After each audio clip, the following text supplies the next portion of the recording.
Right, let's move on to Net Zero Show. Ed Miliband has been told he has a stark choice. If he wants to reach his mad net zero targets by 2030, there's only one way he can do it. That's by imposing blackouts on us to save it power.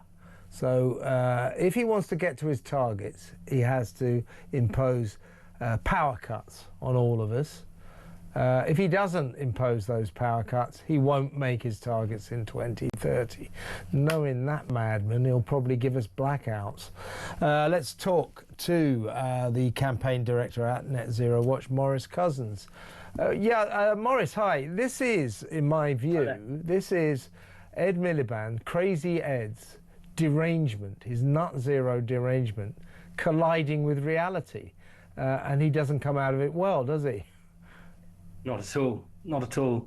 I mean, what we're seeing here is, I think you're right, a collision with reality. I'm sort of reminded really about that time with the Liz Truss and her mini budget, and they had to have a collision with sort of fiscal reality. And I do wonder whether under this government they may end up having to have a collision with energy reality, because if what it takes is blackouts. So be it, I'm afraid. I mean, I wish we don't have to do that. But if that's what it takes for people to have to wake up, then that's what might have to happen, I'm afraid. To be clear, that this is really serious. Yes. I mean, I think an awful lot of people, you see with a lot of the media coverage, you have couples sort of sitting around candlelight eating dinner, and it all looks rather romantic and a little bit of fun. But we need to remember that when they had a 24-hour blackout in Spain, 11 people lost their lives.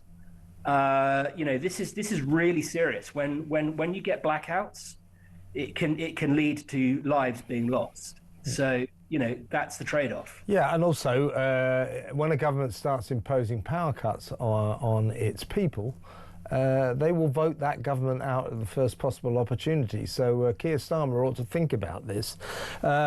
Here's where poor old Ed is going wrong. He has been requiring our energy to all sort of switch to green energy projects.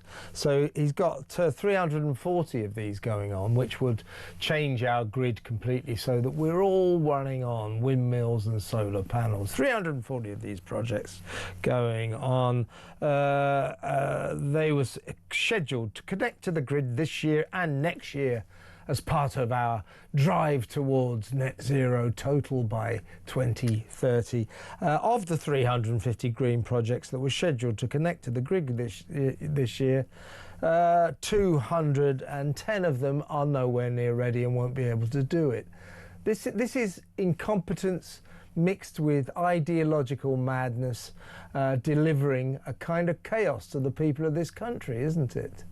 It is, and it's coming at perhaps the worst possible time that you could imagine.